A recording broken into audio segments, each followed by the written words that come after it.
ఈ కన్యా రాశి వారికి ఈ వారంలో మొత్తం 4 గ్రహాలు అనుకూలంగా ఉన్నాయి. మంచి ఫలితాలను, లాభాలను అందుకుంటారు. చతుర్థంలో కుజుడు సంచరించడం వల్ల కుటుంబపరమైనటువంటి అశాంతి, కలహాలకు, ఖర్చులకు అవకాశం కనిపిస్తుంది. ఆ విషయంలో తగు జాగ్రత్తలు తీసుకోవాల్సిన అవసరం మీదే అని గమనించండి.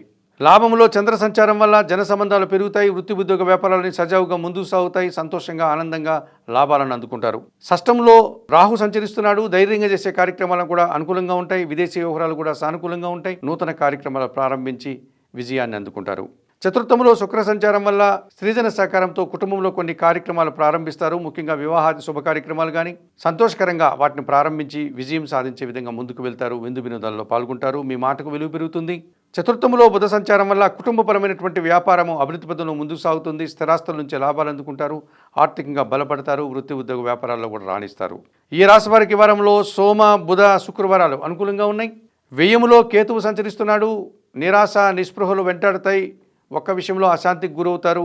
కొన్ని కార్యక్రమాలు చేయడానికి కూడా ఆటంకాలు ఎదుర్కొంటారు.